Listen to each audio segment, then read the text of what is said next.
They called her the Iron Giant, the deadliest weapon America had ever built. And on that cool morning, as the sun barely crept over the horizon, standing on the deck of the USS Iowa, I felt the ship breathe beneath my feet, the hum of engines vibrating through the steel bones of this giant. The sun was just a pale glow behind heavy clouds, as if the sky itself was holding its breath for what was coming. I was Lieutenant Jack Morgan, and I had never been more aware of my own insignificance than I was at that moment. The Iowa-Class Battleship was more than a ship. She was a weapon born of thunder and steel, a colossus designed to crush enemies before they even realized what hit them. 12 massive 16-inch guns rested in their turrets like slumbering beasts, waiting to be unleashed. I could hear the steady heartbeat of her turbines, a deep, rhythmic pulse that seemed to echo the pounding of my own heart. Around me, the crew moved with quiet efficiency, every man knowing the role he would play when hell broke loose. But beneath that discipline lay a simmering tension, a mix of fear and anticipation that no words could soothe. The Pacific had been a graveyard for too many ships, too many men. The Japanese Navy had ruled these waters with an iron fist, striking with deadly speed, leaving wreckage and silence in their wake. Their Zero fighters ruled the skies, their battleships prowled the waves like sharks. But the Iowa was a new breed, a storm unlike anything they had ever seen. She was fast, faster than many destroyers, and carried firepower so overwhelming it could rip through the thickest armor with ease. And today, we were heading straight into the jaws of that storm. The air was thick with salt and the faint smell of oil and gunpowder. The crew whispered in tight groups below decks, sharing rumors they'd heard, that the Iowa's guns could level an entire fleet from over 20 miles away, that the ship's speed and maneuverability made her untouchable. I caught a glimpse of a young gunner, hands trembling ever so slightly as he checked his weapon. Fear was there, unspoken but heavy, but so was resolve. The Japanese knew we were coming. Their reconnaissance planes had spotted us days ago, sending ripples of panic through their command. I'd heard whispers from intercepted radio chatter. Words like death ship and ghost giant floated through the airwaves, spoken with a mix of awe and dread. The Japanese had ruled the Pacific for too long, but the arrival of the Iowa threatened to shatter their confidence. I thought about the men on those ships, hundreds of miles ahead, waiting, watching, unaware of the nightmare fast approaching. They didn't know what was coming, and that ignorance would be their downfall. The bridge was tense. Our captain's steely eyes scanned the horizon, lips tight, voice low but commanding. "Keep your eyes sharp. They'll be here soon. We don't get a second chance." The radios buzzed with updates. Enemy contacts growing closer, formations shifting. The sea around us remained eerily still, as if nature itself was holding its breath. Every second stretched, thick with the promise of destruction. I took a deep breath, the salty air filling my lungs, trying to steady the storm inside me. The weight of what we carried wasn't just the ship's massive guns or its armor. It was the hopes of a nation. Every shell fired, every maneuver, would echo far beyond these waters. Suddenly, the radar operators called out, multiple contacts bearing 080, range decreasing rapidly. The silhouettes of Japanese cruisers and destroyers began to emerge from the morning mist. Sleek, deadly vessels, bristling with their own weapons, flags snapping in the breeze. They moved fast, confident, unaware of the Iron Giant lurking behind the horizon. The enemy commanders must have felt it, the creeping dread that rippled through their ranks as they realized something new had entered the fight, something they had never faced before. The radio crackled with urgent messages from their ships, orders to regroup, to prepare for an unexpected threat. The tension in their voices betrayed a fear they could not hide. Back on the Iowa, the mood shifted from tense waiting to deadly readiness. The gunners took their positions, eyes sharp behind sights and scopes. The loaders prepared the monstrous shells, 2,700 pounds of explosive fury cradled carefully, then rammed into the massive barrels of the main guns. The smell of grease and gunpowder filled the air. I felt the ship vibrate as the engines surged, every fiber of her alive and ready. The men worked with a precision born of endless drills and brutal discipline, but there was a crackle of raw adrenaline under it all. Our captain's voice rang out over the intercom, "Battle stations. All guns ready. This is what we were built for." There was no turning back now. The first salvo was a promise, a thunderclap that shook the very air. The 16-inch guns fired in deadly unison, the recoil slamming into the ship, sending a shockwave through every deck. The shells tore through the mist, screaming toward the enemy fleet with terrifying speed. Explosions blossomed like deadly flowers across the water. Japanese cruisers rocked and burned, their steel hulls buckling under the impact. Smoke and fire rose in great pillars, black against the pale sky. The enemy's formation broke, chaos flooding their ranks. But the battle had only just begun. Enemy shells screamed toward us, some finding their marks, others splashing harmlessly in the sea. The anti-aircraft guns roared to life, ripping the sky apart as Japanese planes made desperate strikes.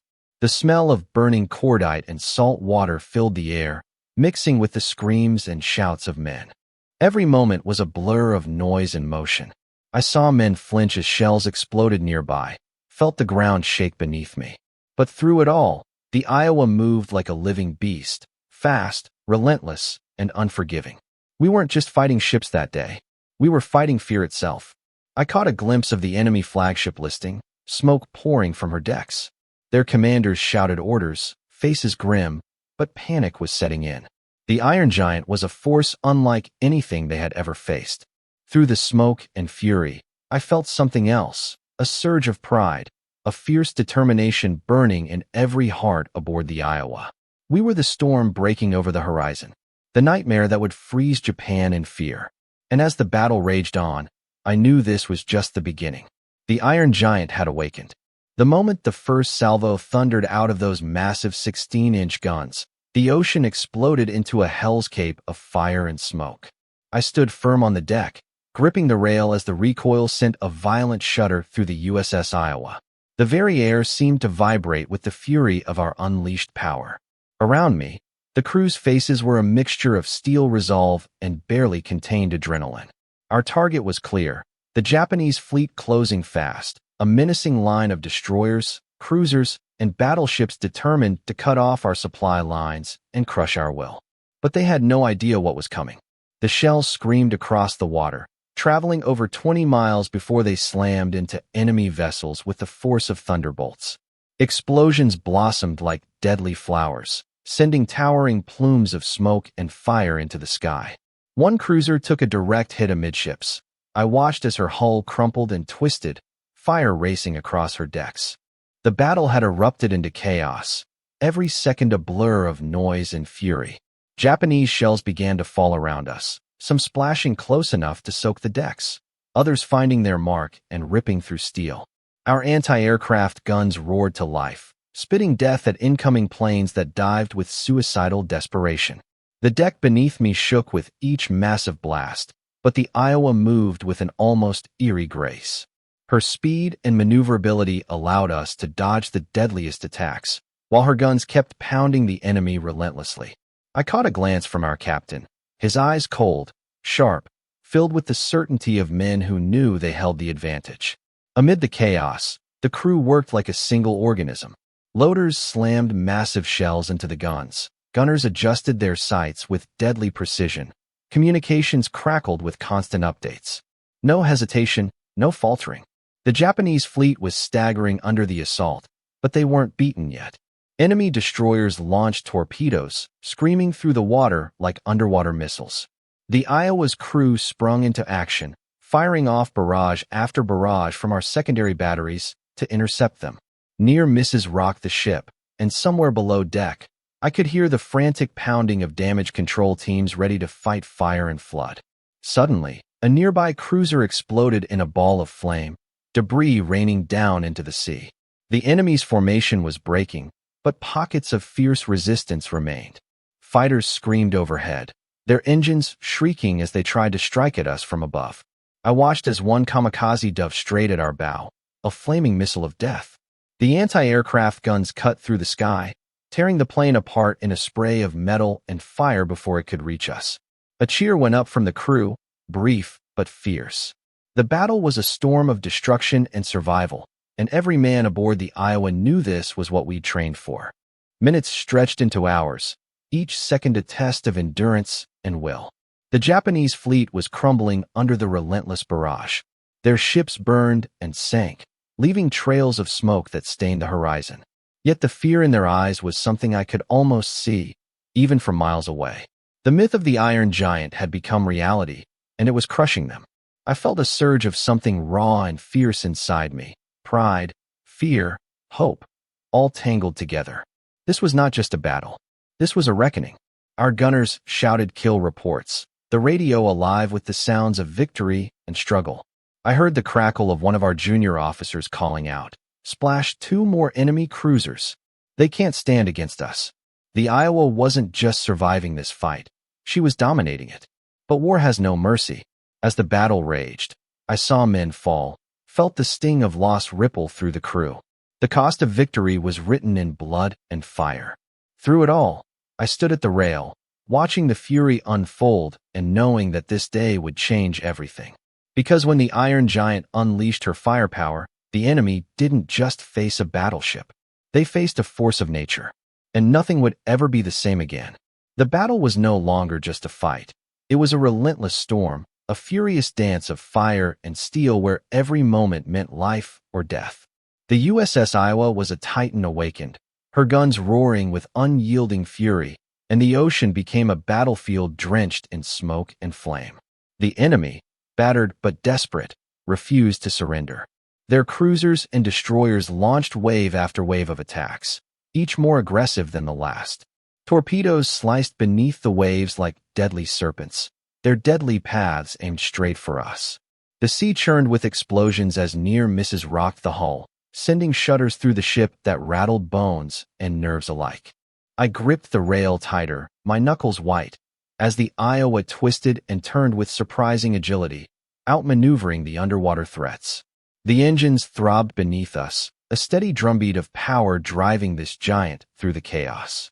The crew moved with practiced precision, launching counterattacks from the secondary batteries, their tracers slicing through the smoky air to shred incoming threats. Above us, the sky was a frenzy of combat. Japanese dive bombers screamed like banshees, diving in reckless kamikaze attacks, their twisted planes ablaze with death. Our anti-aircraft guns screamed in defiance, firing hundreds of rounds per minute, turning the skies into a deadly hailstorm of lead. The smell of burning cordite, mingled with the salty spray of the ocean, was thick and choking. One moment, I saw a plane spiraling down in flames before it could reach us. The next, another burst into a shower of debris mere feet from the deck. The air was alive with the shrieks of alarms, the shouted orders of men fighting for their lives. And yet, despite the chaos, the Iron Giant held fast. I could hear the distant thunder of our main guns, booming like the wrath of gods, pounding the enemy fleet relentlessly. The 16-inch shells tore through armor and steel, leveling enemy ships and scattering their formations. Every hit was a nail in the coffin of the Japanese Navy's dominance. Below decks, the sound of damage control teams battling fires and sealing breaches was a grim reminder that even the mightiest ship could bleed. Men worked feverishly, their faces streaked with soot and sweat, moving like shadows in the dim corridors. The cost of this battle was written in every scar the Iowa bore. As the fight dragged on, I caught sight of our captain, his jaw clenched, eyes sharp and unwavering. He was a rock amid the storm, his steady voice cutting through the chaos as he coordinated our assaults and defenses. His confidence was infectious, a beacon that kept us focused. Suddenly, an enemy torpedo struck close to the stern. The explosion rocked the ship violently, throwing me against the rail. Alarms blared, and the deck tilted as the damage control teams sprang into action. The shouts of men filled the air, reports of flooding, fires, and casualties. But the Iowa would not be broken. We fired back with even greater fury, the main guns firing in rapid succession. Each shell screamed over the water, finding its mark with deadly accuracy. Another cruiser erupted in a ball of flame, the force of the blast sending a shockwave through the sea. The enemy was faltering. I watched as Japanese destroyers tried to regroup, but the relentless pounding from the Iowa's guns and the defensive fire from our escorts tore them apart. Smoke and fire filled the horizon, the battlefield a deadly inferno. The men around me fought with a fierce determination, knowing this was more than a battle. It was a turning point. The fate of the Pacific rested on our shoulders, and we carried that burden with grim pride. Through the roar of battle, I caught a fleeting moment of clarity. This was what war looked like: brutal, chaotic, terrifying, but also fierce and resolute. We were the last line of defense, the spearhead of America's power, and we would not fail. The enemy's attacks began to falter, their once confident assaults now desperate and disorganized. The Iron Giants' overwhelming firepower was breaking their will, shattering their formations, and scattering their forces. As the sun dipped lower, casting long shadows over the shattered fleet, the battle's tide had clearly turned. The Japanese Navy was beaten, their dominance shattered by the unstoppable force of the Iowa-Class Battleship. And as the smoke cleared, I stood on the deck, battered but unbroken, knowing that this day would be remembered as the moment the Iron Giant truly unleashed hell on the seas. The sun was sinking low, casting long shadows that stretched like fingers across the scarred and shattered sea. The ocean was no longer the calm, endless blue that had greeted us that morning. Now, it was a graveyard of burning ships, floating debris, and desperate survivors clinging to life. The acrid smell of smoke mixed with salt and the sharp tang of gunpowder lingered thick in the air, seeping into every crevice of the USS Iowa. The battle had ended, but the cost was written in every inch of the ship's steel frame, every silent corner of the decks, and the weary faces of the men who still stood. I stood at the railing, my eyes tracing the horizon where Japanese warships once proud and threatening now drifted broken and crippled, their blackened hulls weeping smoke. The sea was littered with the remnants of their fleet, torches of flame flickering over the waves as fires continued to rage on sunken decks.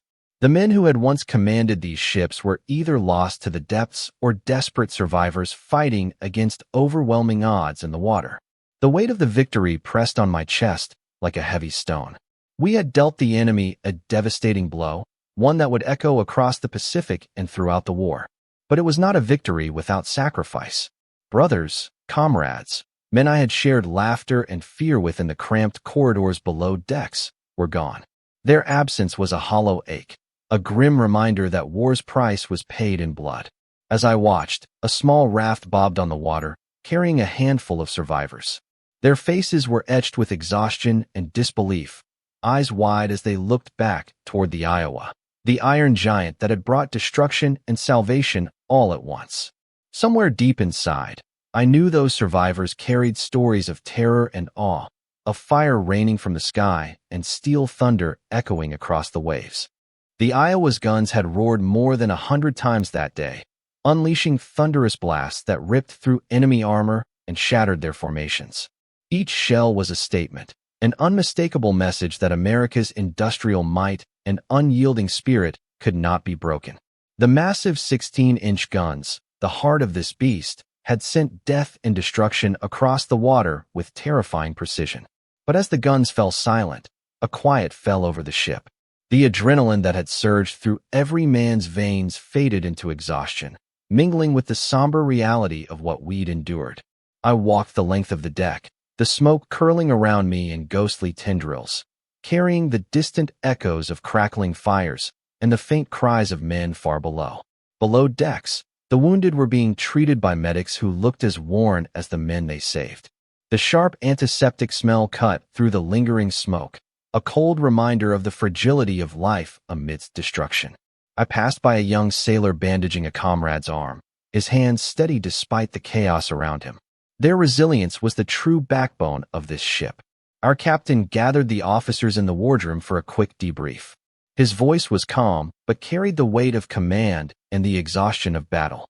"We have delivered a crushing blow today," he said, eyes scanning the room. "But the enemy will not lie down. They will regroup and come back stronger. Our job is far from over." His words settled in the pit of my stomach. This battle had turned the tide, but the war was far from over. Every man on the Iowa knew this. We had ignited a fire in the enemy's heart, a fire born of fear and respect. Out on deck, I caught my breath and looked toward the horizon once more. The shattered fleet was retreating, their once proud banners tattered and torn. Somewhere in the distance, I could hear the faint rumble of distant explosions, the final dying breaths of a battle that would be remembered for generations.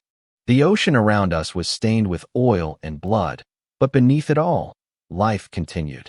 Seabirds circled above, their cries piercing the stillness like reminders that the world would go on. I felt a surge of hope, fragile, yes, but real, that we could win this war. The men around me were battered but unbroken. The camaraderie forged in battle was unshakable. We were more than sailors. We were family, bound by steel and fire. I thought about the stories that would be told, the legends born from today's fight. How the Iron Giant had risen from the depths of secrecy to become the nightmare of an empire. How she had changed the course of history with thunder and flame. But I also thought of the cost. Of lives lost, futures stolen. The faces of friends I would never see again haunted me. The sea whispered beneath the ship, endless and mysterious. I traced my fingers along the cold steel railing, feeling the pulse of the giant beneath me. She was scarred, yes, but still unyielding, a testament to the resilience and power of those who built her and those who fought aboard her. And as the sun slipped beneath the horizon, casting the sky in blood-red hues, I understood one thing with absolute certainty. This battle was a turning point. The Iron Giant had shattered the illusion of enemy invincibility. She had brought fear to the heart of an empire. And in doing so, she had given us a chance to fight, to survive, and to win. The war was far from over, but the tide had turned. The battle had finally ended, but the weight of what we had faced lingered like a heavy fog over the USS Iowa. Standing on her deck under the vast expanse of the night sky, I felt the ocean's calm surface belie the violent storm we had just endured. The sea stretched endlessly, a silent witness to the carnage and courage that had played out across its depths just hours before. The Iron Giant beneath my feet was no longer just a ship. She had become a legend, a living symbol of American strength, resilience, and determination. The massive steel hull bore the scars of battle, dents from enemy shells, burn marks where fires had flared, and the faint vibrations of every thunderous blast fired from her mighty 16-inch guns. Each mark told a story of survival and power, of men who had fought with everything they had to change the course of a brutal war. I looked around at the crew. Faces were drawn and tired, but there was a new fire in their eyes, a fierce pride born from knowing they had been part of something greater than themselves.